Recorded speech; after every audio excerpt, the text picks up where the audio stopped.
At the National Kendo Championship in Korea, we see several fighters dueling with their wooden swords, and among them, one stands out. Two duelists face each other about to exchange blows when one nearly hits the other, who skillfully avoids the strike and retaliates with a blow to the other's left hand, and then delivers one to his neck, causing him to sit on the ground. Victory is declared for showed in less than 20 seconds, and the judges note they have never seen a player surpass this limit. They speculate that a player like him will probably never appear again, and it's unlikely that anyone like him will be found in Korea or the world. 3 years later, in a club named Zeus, we see Sho holding a katana surrounded by a pile of bodies. The few men left standing are facing death in front of them. One of them asks if they can kill him, and another suggests they attack him simultaneously, one from the front, another from behind, and one from the left. Shio, armed with his katana,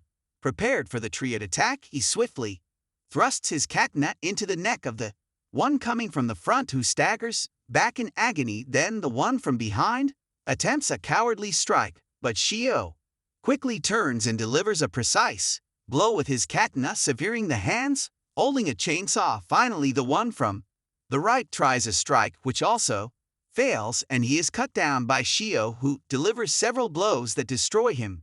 That night at the Zeus nightclub, Shio unleashes all his fury. One of the men asks who he is, but Shio remains silent. They are interrupted by a man in a suit who remarks on the numerous dead bodies in the place. He asks Sho if he enjoys cutting people. Shio tells him that he was the one who killed his brother and led their mother to death. He challenges the man to a katana duel, stating that only one of them will leave the club alive. Leaving the club 2 years ago in Gangneung, Shio wishes his mother a good night's sleep. He sees on television that the country is facing a severe recession, with dojo in renowned restaurants closing in various areas of Seoul, and they wish luck to the unemployed. That next news report highlights several women being murdered in their apartments ensue, with the death toll reaching 350. The anchor wonders how many more people must die before the police take action. Shio turns off the TV and starts climbing the stairs to his house. In his room, we see several trophies and katanas, which he begins to pack into a box. Then his phone rings and Shio's master asks if he has given up on kendo. Shio confirms, and the master suggests he just called him director, as master is too formal. He offers Shio a position as an instructor at his dojo, promising to treat him well. The master warns Shio that if he doesn't want to work at the dojo, he'll have to find a job in the recession. She mentions he only has his mother to care for and considers renting a shop. The master remarks that this means Shio will have to make bruh from morning till night. Shio doesn't respond and says he'll hang up because he needs to pack. Looking at his family photo, he remembers his sister and mother being very happy. He recalls when they went to Hajin University and his sister complained about his lack of expression in photos, questioning if he's really her brother. Their mother asks if she really wants to live alone in Seoul, to which she replies that Seoul is very safe and many people from other provinces are accepted. At Seoul University, Shio finds a double leaf and says it's an infinite sign for him. His sister asks if it's really infinite. The scene shifts back to Sho asking if his sister is okay, and she tearfully asks why he didn't run away. He responds that he loves her infinitely and recalls the leap he saw at the university that resembled the infinity symbol. His sister asks if he thinks something will happen to her and wonders why their family is like this. She spots an acquaintance and calls her over, so Shio's sister reveals that she too will live alone. The friend introduces herself, and they take a photo together. Back in the present, Sho drops the photo into the box. His phone rings again, and when he picks it up, he knocks over a vase that shatters on the ground. Seeing the notification, he finds his sister's plea for help. When he tries to call her, all calls go to voicemail, so he decides to call the police elsewhere. Two repugnant men discuss the situation, noting the repeated appearance of the same drawing. Deeming it crazy, one suggests forgetting it and grabbing what's important. They find Shio's sister's cell phone on the floor and her hanging body in the room, surrounded by the leaf she received from show and several infinity symbols drawn. In a notebook in the following scene, we see the funeral frame of Soyeon, and several people are kneeling paying their respects to the deceased. Then Shio sees her sister's friend, and both have a very sad expression as they gaze at each other for a moment. Shio offers her a drink. She says it's not necessary and that she's feeling terrible at the moment. Shio agrees, and she asks if his mother is okay. Shio said she is just lacking energy in the corner. The friend tells him to accompany her, and as she approaches the mortuary photo and sees her friend So-on's photo, she becomes very upset. In the hallway, the friend asks if they can go out and talk. Shio agrees, and they leave to buy drinks. Then Shio asks what she wants to talk about. She is silent for a moment and asks if Shio is truly sad, saying that Son said he was a psychopath without reaction, and not reacting at his sister's funeral is proof of that. Shio recalls when he said he cared infinitely about his sister, and she said she thought he was a psychopath. So in the present, he asks his sister's friend what she really wants to talk about. Then she asks how he can stay so calm knowing his sister just died. Shio responds that he can't take much time to mourn and that she has nothing else to say. He will leave. Then the sister's friend leaves angrily, and Shio returns to the funeral home and glimpses at his sister's mortuary photo. 3 days after the funeral, Shio is staring at a black notebook and sees written that someone won 1 million, and then he sees his sister's makeup, her clothes, and a pink notebook stands out where there is a photo of Son with her friend. Shio stares at the photo for a moment, and when he turns the page, he sees something that leaves him very puzzled.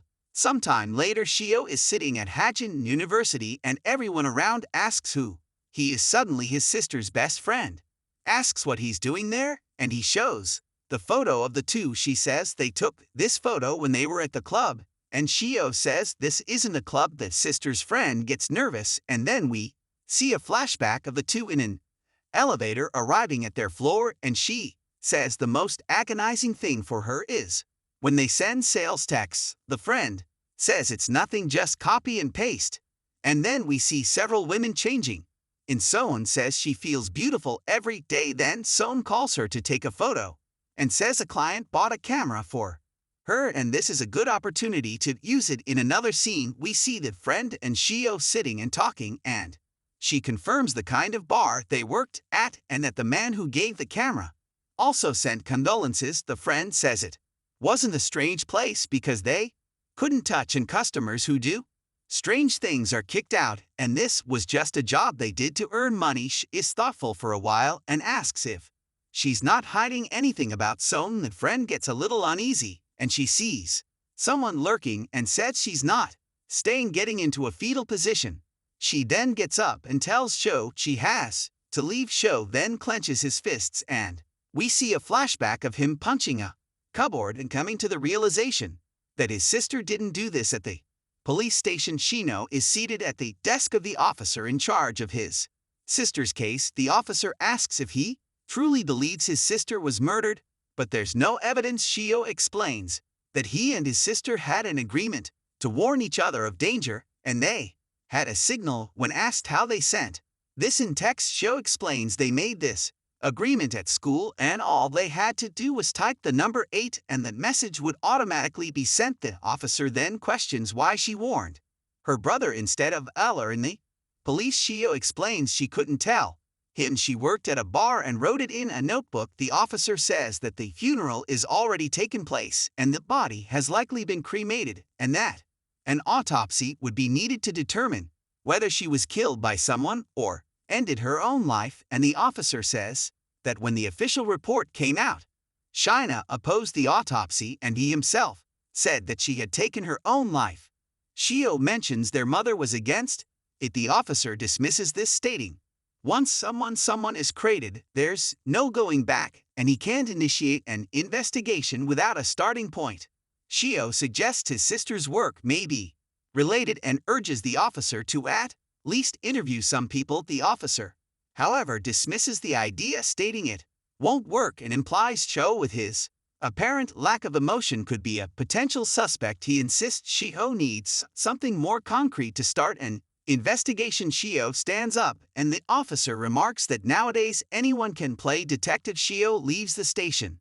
In the bustling streets of Seoul, Shio uses his phone to navigate and arrives at the bar where his sister worked. Upon entering, he's greeted by a man who asks how he found his way there alone. The man inquires if he's looking for someone specific. Shio admits it's his first time there. The man offers to guide him, and another man talking on the phone glances at Shio before turning away. Shio is led by the man in the background. Someone, presumably the boss, asks if something happened to him. We see Shio memorizing his surroundings, noting he's 5 meters away from the counter, and the man on the phone is the establishment's owner. There are rooms with curtains, and he's led into one. A girl enters his room, complimenting him and asking if it's his first time there. Shio confirms, and she explains that everything is allowed except touching. Shio asks if she knew Chin, to which she vaguely responds that Chin no longer works there and may have quit some time ago. She recalls Sayan's stiff smile. Shio orders some food or drink, and she leaves to fulfill his request, informing the man in the corridor that she's asking for Chin. The owner, puzzled, recalls the conversation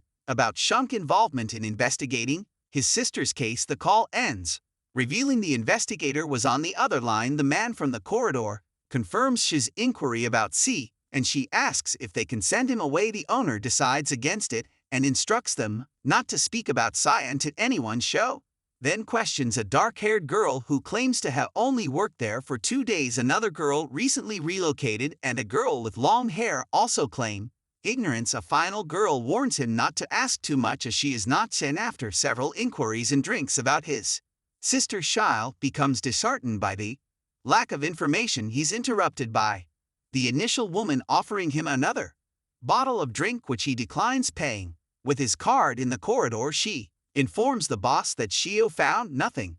They comment on his persistence, noting it's already 1:30 a.m. and she is dismissed. The owner considers confining Shio somewhere he can't wander far, and we see Shio stumbling away as he walks drunkenly through the streets of Seoul. Something catches his attention, and he notices several men glaring at him. He walks a bit closer, returning their gaze. Shio puts his hand over his mouth, indicating he's about to vomit, and the 3 men approach him. We see him pick up a paper from the ground when one of the men grabs his shoulder. Shio asks who he is, and the man replies that he can't leave like that. He leads Shi into a dark alley where he throws him against the wall. One of them mentions that he lost everything at the bar and that they should at least give him a beating. Shio calculates that there are 3 of them in an alley with at least 1.5 m of distance and assumes it's difficult to fight 3 at once. One of the men asks why he's so quiet, and Shio questions whether it's just a simple robbery or if there's a hidden motive. One of the men gets angry and moves to slap Shio, who claims he has no money. A bald man remarks it's impossible for someone to walk down that street without a penny, while the one in the middle suggests